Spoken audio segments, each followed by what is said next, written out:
vytvorili najprv samovodníku, neskôr je založená Veľká Morava. 1291 udeluje kráľ Ondrej III. V Bratislave prvé mestské privilégia na trón slava rodina Jagelovcov. V krvavej bitke pri Moháči v roku 1526 Turci obsadzujú 2/3 krajiny. Kráľ zomiera na vojsku. Na trón sa dostávajú definitívne Habsburgovci a najprv Kumoš zvolil nového panovníka Snem, neskôr si svojho nástupcu volil sám kráľ. Samotná korunovácia vyzerala tak. Kráľ prichádzajúci na korunováciu v Viedne, kam poľko prišli zástupcovia uhorskej šľachty, nesmel vstúpiť do mesta s rakúskym vojskom. Vojsko ostalo na druhej strane Dunaja. Ochranu kráľa počas koronovácie zabezpečovalo uhorské vojsko. Takto uhorská šľachta dala panovníkovi jasný návod, že nie z Božej vôle, ale z vôle ich sa stane uhorským kráľom. Valadír, zástupca uhorskej šľachty, priviedol kráľa slávnostnou sprievodcu do domu, zazvonením zvonov, sredných stanov.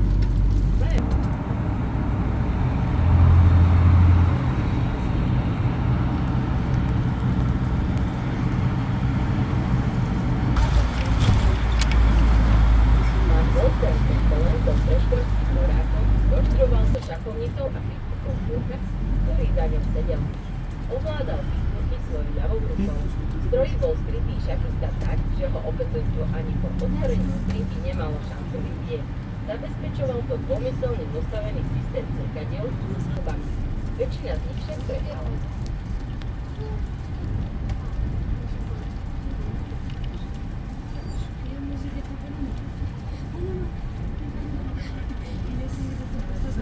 Známy vidíme kostol Trinitárov. Tento barokový kostol pochádza z 18. storočia. Pôvodne mal kostol na mieste nízkych plochých sviešok na vežiach,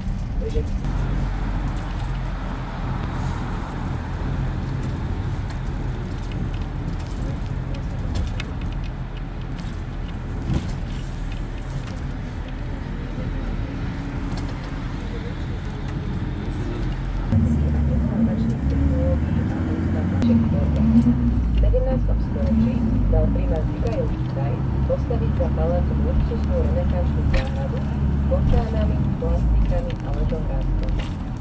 V 18. storočí bol palác prestávaný v barokovom štýle podľa projektov cisárskeho staviteľa Willebranda. Dnes je sídlom vlády Slovenskej republiky.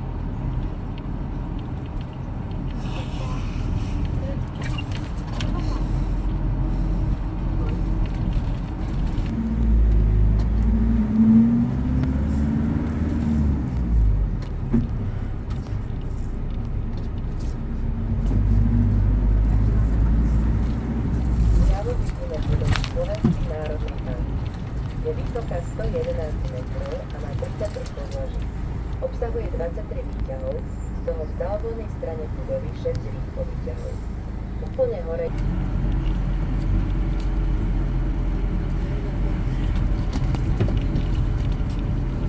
teraz sa dostávame do dôležitejšej pretekskej osady Klimental z roku 1770. Naľavo vidíme Blumentalský kostol 19. storočia, zasvetený na nebom začípaný nájom.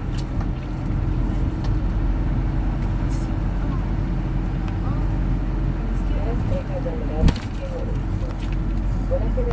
Po roku 1918 sídlilo v paláci vojenské veliteľstvo Československej armády a v rokoch 1930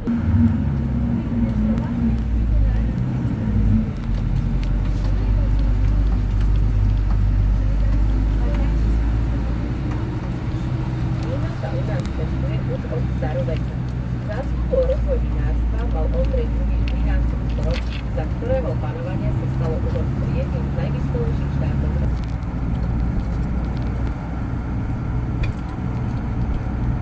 Postupne sa dostávame k Bratislavskému bránu. Pred nami vidíte Viedenskú bránu.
pevnosti Prešov. V roku 1526 po bitke pri Lukáči pod Maďari utrpeli prvú porážku proti Osmanom, pri ktorej padol aj Dunajský kraj a Ľubový. Vojvoda Prešovský Ferdinanda I. za dedičného uhorského kráľa. Ferdinand vynechal hrad v roku 1552 až 63. V renesančnom štýle prestavil most, ktorý mala chrániť cisársky možnosti pred tomto novom hrade sa konali v roku 1563 prvé korunovačné oslavy syna Maximiliána II, ktorý bol prvým Habsburgom korunovaným za uhorského kráľa z Prešova. Po mnohých voľoch a povstaní uhorských stanov rozloží stal tvar dnešného rozloženého hradu. V čase panovania Márie Terézie bol pôvodný pevnostný hrad prestavaný na reprezentatívny palác pre uhorského kráľovského ministra a zaťa kráľovnej 811. Začiatkom 21. storočia prechádza hrad pod rekonštrukciou. Získava pôvodnú chvíľovú farbu s eroziálskeho odnoža. V tejto rekonštrukcii sa našiel aj zlatý pošlap na neho iného. Dnes sú reprezentatívne prístroje a expozície Slovenského národného múzea. Hrad ponúka krásnu výzviazku od celé mesto.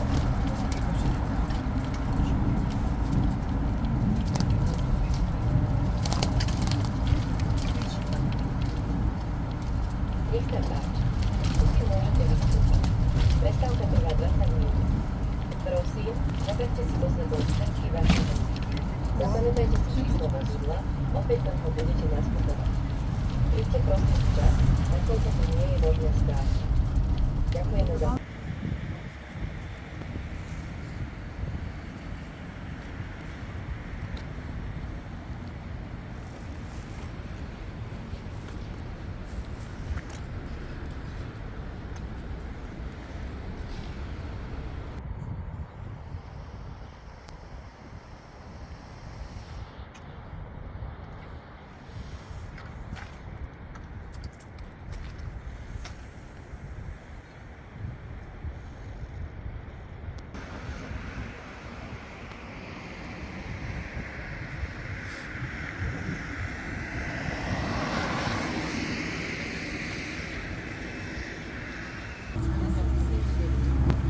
Kvôli svojej polohe a veľkosti sa potrebuje Slovensko integrovať.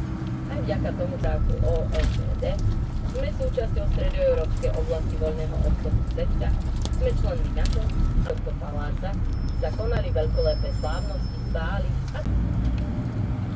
V roku 1801 bola prístupná verejnosti, neskôr zanedbaný palác prevzal mesto a boli to kasárne. Dnes sa tu odohrávali koncerty, prednášky. Bola pod Palpionským palácom až k Múru bola v 17. storočí pod ochranou mnohých studiovcov umiestnená židovská komunita. Stálo veľký.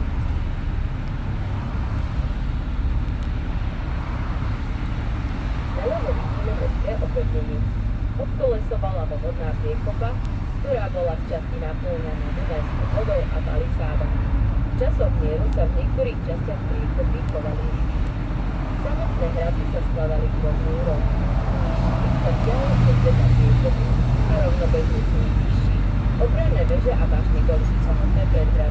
Do mesta vstupovali brány s padacími mostami a kovovými brežami.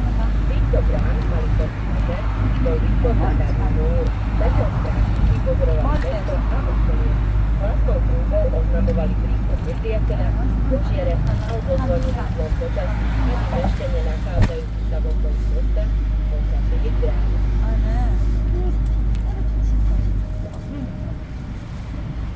Na ľavej strane vidíte druhý najstarší most v Bratislave, most SMP. Bol dokončený v roku 1972. Jedinečná konštrukcia mostu. Dunaj je druhou najväčšou riekou Európy. Od svojho kamene až po ústie meria 2800 km, z toho 172 km preteká Slovensko. Na tomto úseku zväčša tvorí hranicu medzi Slovenskom a Rakúskom, Slovenskom a Maďarskom. Iba asi 22,5 km preteká iba Slovenskom. Dunaj bol už v minulosti dôležitou dopravnou vetvou. V Prvé správy pochádzajú z Načopil v Bratislave v roku 1830. Priemerná výška Dunaja je 380 cm. Pokým nebol Dunaj zregulovaný, trpela Bratislava častými povodňami. Najvyšší stav bol zaznamenaný v roku 1954 s výškou až neuveriteľných 984 cm. V roku 2000 v niektorých úsekoch ste sa mohli prústiť.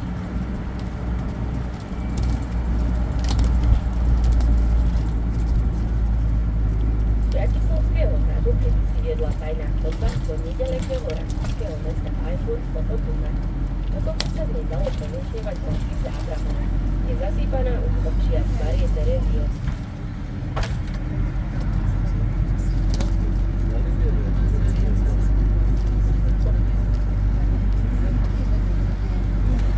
Teraz prichádzame nábrežím Dunaja. V stredoveku tu bol ostrom Brusny, na ktorom boli polia, záhrady, rozdelením Československa, čím vznikli dva samostatné demokratické štáty, Česko a Slovensko.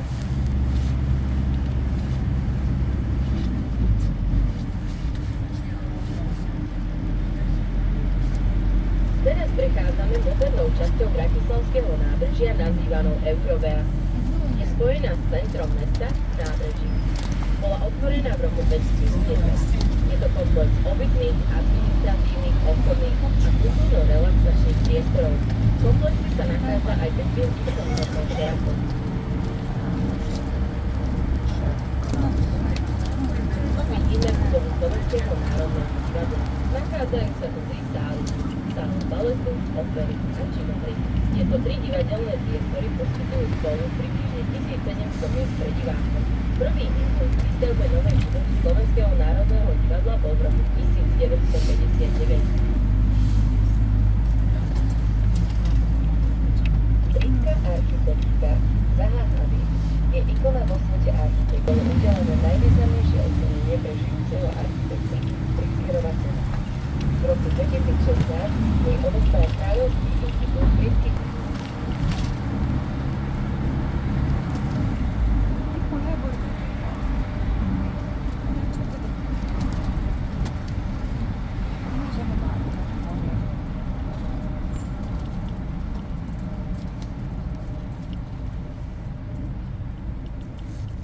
Mohutná šedá budova na rohu bola